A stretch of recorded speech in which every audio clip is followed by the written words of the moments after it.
I'm Samantha. I'm a student at the University of North Carolina at Greensboro. I am 22 years old and I'll be graduating in May 2010.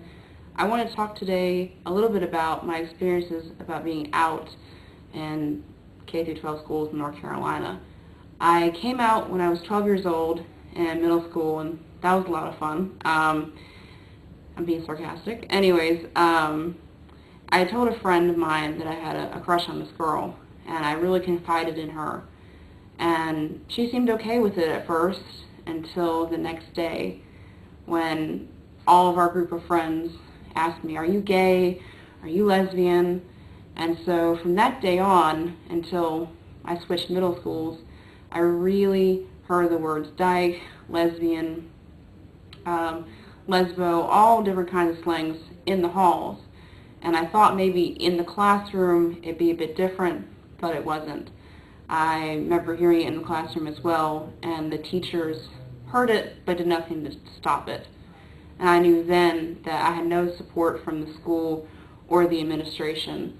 And so at that point, I really felt alone. I really did not feel like I had a stake in school or a place in this world. I really felt suicidal, to be quite frank. And obviously I didn't commit suicide, but the thoughts were there, and they were there constantly. And I told my folks about my thoughts, but I never told them why I had them. I never told them that I was being criticized for being out, or straight up harassed for being who I was and still am. And so when I switched middle schools, I didn't tell anyone. I didn't want anything to happen that happened at the previous middle school. And so even though I wasn't out to anyone, someone told me, a classmate of mine said, "Well, you dress like a lesbian." And I didn't know what that meant. I knew what the word lesbian meant. And so I kept on hearing that from him and other classmates and friends of his. And it wasn't until high school, really my senior year of high school, that I could be out. Not fully though, just with a couple of my really close friends and teachers. But I remember in my senior year of high school, my math class, actually, a teacher of mine, after the lecture, went on to say that homosexuality was a sin and that God made Adam and Eve and not Adam and Steve.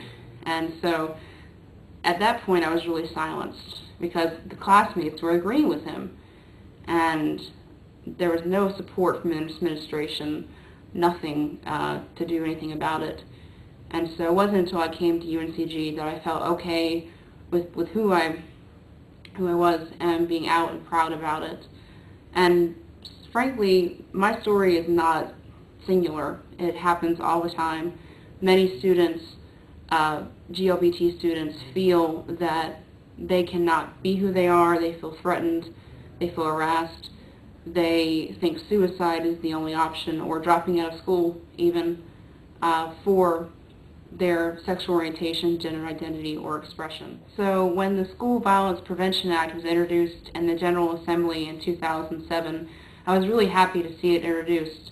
But sadly enough, in the coming sessions, gender identity and expressions were taken out of the bill, and it's being reintroduced this session, and hopefully it will have gender identity and expression in it.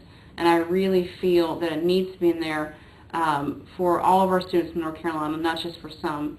And so if you know your representative, find out who they are, see what their stance is on it, and lobby them to make sure that they vote yes on the School Violence Prevention Act to have all the protections for gay, lesbian, bisexual, and transgender students. And if you're a legislator, then please vote yes. And if you have any questions, you can even ask me. And I hope that you definitely consider voting yes on this. It's very important to have all of our students be protected in North Carolina schools.